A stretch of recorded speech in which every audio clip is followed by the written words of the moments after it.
What's going on, everybody? This is Brian from sneakerfiles.com recapping the news, and this video probably will be a bit longer than usual, and that's just because we got a lot to talk about like usual. Like always, I appreciate the thumbs up you guys have been doing on these videos. It helps grow this channel. We're almost at 74K. Hopefully by this week we'll break that. And if you're not subscribed yet, make sure to hit that red button just below.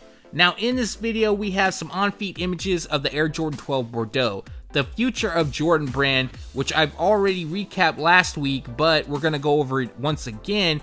The Air Jordan 13 Altitude, the release date has changed. The Air Jordan 11 Low Emerald Rise, which is a Easter release. Some stuff from Nike, a few things from Adidas, one thing from New Balance, and more. But without wasting too much of your time, let's jump into the news. Here's something I thought that's pretty cool. DTLR is collaborating with New Balance on the New Balance 530. With this release, all the proceeds will go towards funding St. Jude Children's Research Hospital. This pair is highlighted with burgundy suede across the uppers along with gold detailing. On the laces, it reads, "Finding Cures, Saving Children," which is the hospital's mission statement. Other details include a gum outsole and a removable hang tag with the St. Jude logo and custom insoles. If you're interested in purchasing this pair, they're gonna drop on September 29th, which is Friday, at DTLR.com, and the retail price will be $130.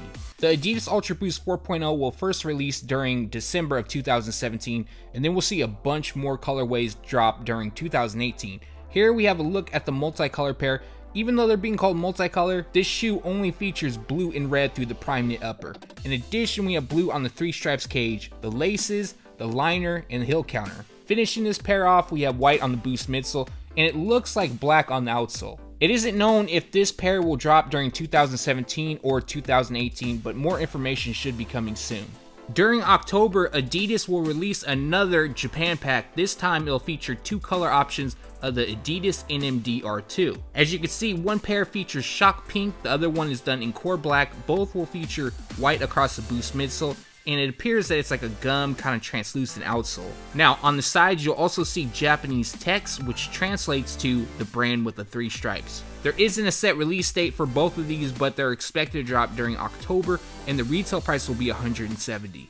We also have a first look at the Adidas Ultra Boost 4.0 Chinese New Year. This pair features red and orange across the prime knit upper. We also have black detailing that lands on the three stripes cage, the heel counter, and then there's a unique graphic, I can't really make out what it is, on the liner and laces. Now we also have a white Boost midsole and possibly orange on the outsole.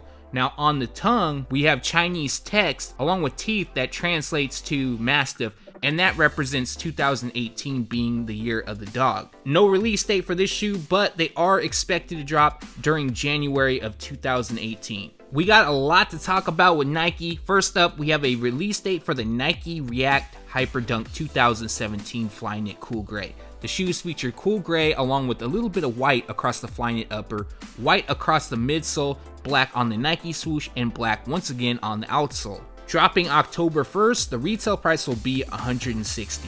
The other day, Nike Skateboarding announced they will release their first skate shoe for women.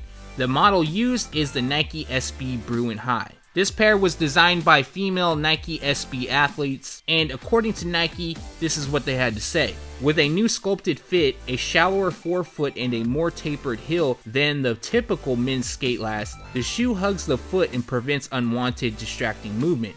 This creates a close fit with enough room width-wise for necessary comfort. Two color options are going to release. One features like a grayish, almost white across the uppers. The second one features black. Both are releasing on October 5th. Currently, we don't have a retail price. Not long ago, images leaked of the Nike LeBron Soldier 11 Wheat, and they were available on eBay. In fact, they still are. But Nike has came forward and said a release date which will take place on October 7th.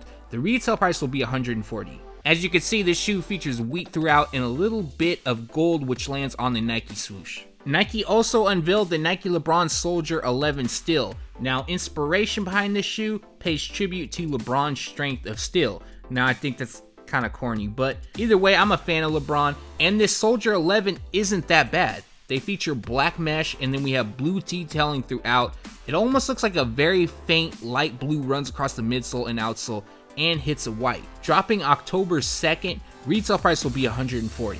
There's a lot of release dates in this video, and we got another one, and this is the Nike SF Air Force 1 Mid Black Gum. Featuring black tumble leather along with ballistic nylon across the uppers, gum covers the midsole and the outsole. Just a clean, straightforward look. And these are dropping October 2nd. Retail price is $160. The Nike Hyper Adapt 1.0 Sport Blue will release on September 30th, which means that only a few more days. Now, you guys probably already know that these lace themselves up, and that pretty much is the highlight about them. But the downfall is the price tag, which costs $720. Now, I know they'll be available at Nike Sneakers, and that's probably it. I don't know of any other retailers, and you can expect these to sell out very fast. We have another Nike Air Vapor Max women's exclusive that I feel should release for everybody. This is known as Persian Violet. This pair features gray Flyknit across the uppers. Then we have a lighter shade of gray that's used on the Nike Swoosh Flywire cables and the tongue label. Now, the highlight would be Persian Violet covering the full-length Vapor Max Air unit. Finishing the look is a little bit of reflective 3M, which lands on the heel. No set release date, but they should be coming soon, and the retail price will be $190. According to Nike, without Baltimore, the Nike Air Force 1 might have faded out of existence. In 1984, 2 years after its launch, Nike wasn't planning to continue production of the shoe, but thanks to Baltimore's enthusiastic wearers, the Air Force 1 continued to be made. Celebrating the spirit of the city, the Nike Special Field Air Force 1 Mid for Baltimore pays homage with Be More detailing, a custom embroidered strap, an 84 hang tag, and comic-inspired insoles. The shoes come in a box illustrated by artist Ed Piskor, who also created a comic book telling the story of the key players who helped keep the Air Force 1 in production.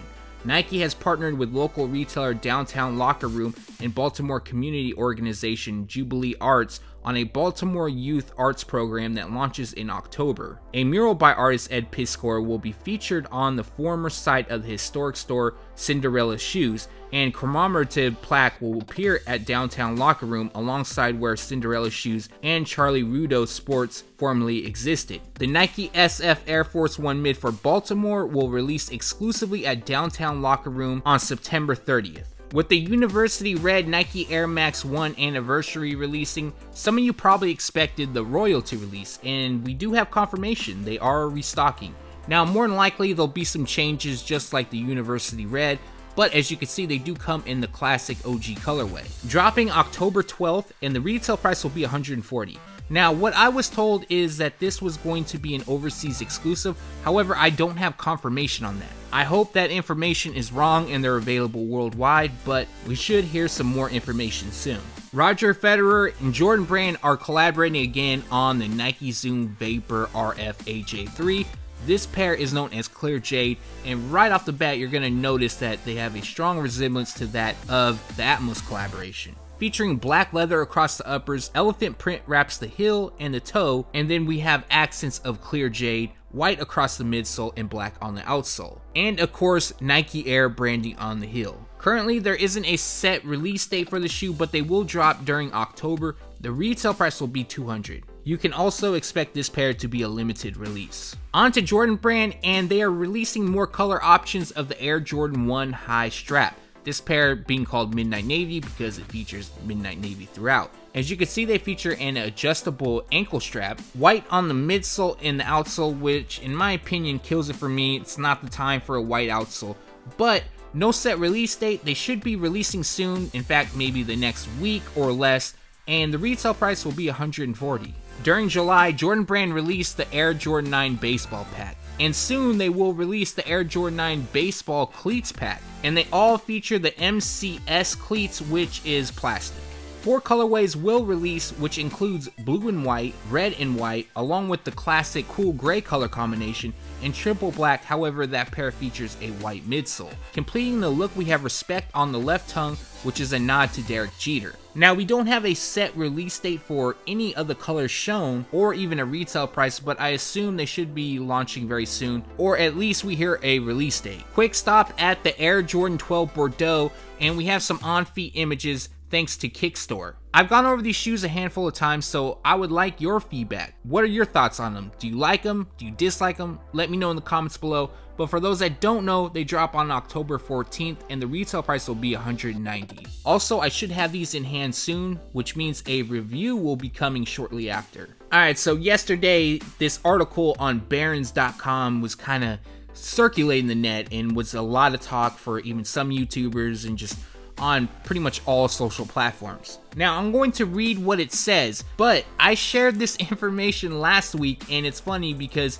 for those that watch these videos, you guys are in the know. But this article, it's kind of like it's new news, but I shared it about the Air Jordan 3 Black Cement. As you guys know, they're scaling back on the quantities. I also heard that some people were saying that this was going to start during March or May, but it's actually going to start in February. I'm going to read you a bit of this, and then I'm going to break everything down. It says, the market wonders if Nike's innovation engine is broken. Nike revealed that its new Air VaporMax shoe grabbed the #1 US market share at the 150 and up price point in the last 3 months. So they're basically saying the VaporMax outsold the Ultra Boost for the last 3 months. This implies it is outselling Adidas Ultra Boost and a strong signal Nike can still innovate. Okay, I just kind of said that. The market also ponders whether Nike can fix its North America business.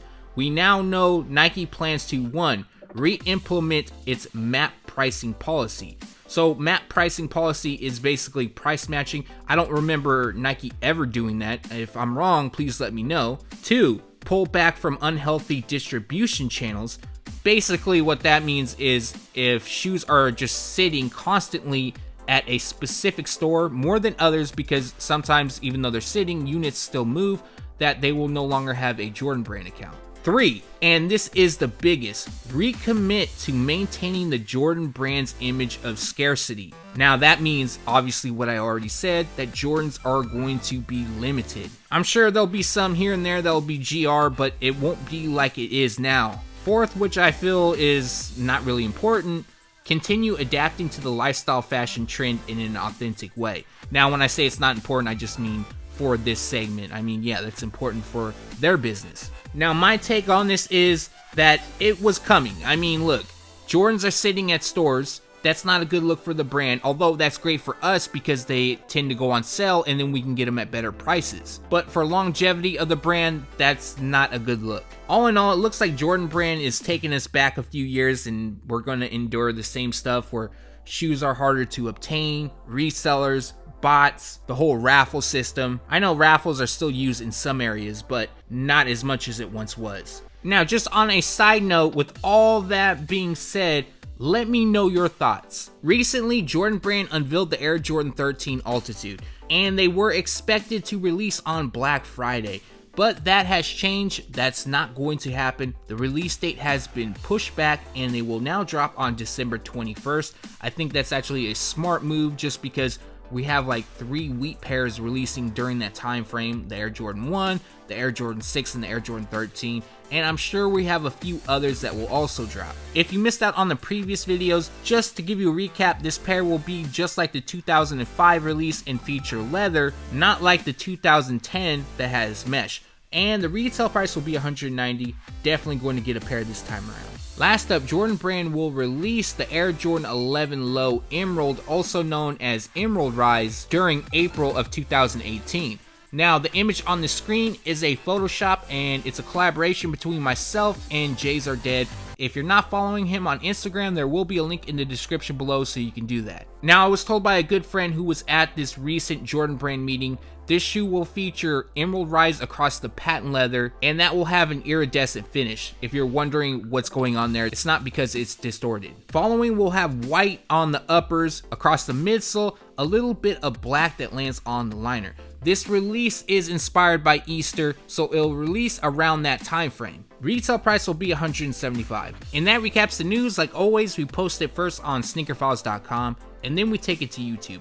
What I'm feeling from this video, if I still played baseball, definitely the Air Jordan 9 cleats. I would probably grab the cool gray and maybe the white and blue pair. The Nike SF Air Force One Baltimore, that's dope to me. I love the detailing. I love the box actually a lot. The Air Jordan 12 Bordeaux, I'm not really sure about him to be honest. I like the uppers for sure, but the outsole, even though it's kind of like a sail or an off-white, I'm not really feeling that too much. So gonna wait till I get them in hand. But a for sure pickup is the Air Jordan 13 Altitude. I don't own a pair of those. I missed out Both times I decided not to go after him. I don't know why, and every time I've regretted it. And that pretty much does it for me. Make sure to leave a comment below and let me know from this video what you like or what you dislike. Thanks for watching. Stay tuned to sneakerfiles.com, and if you haven't yet, make sure to subscribe.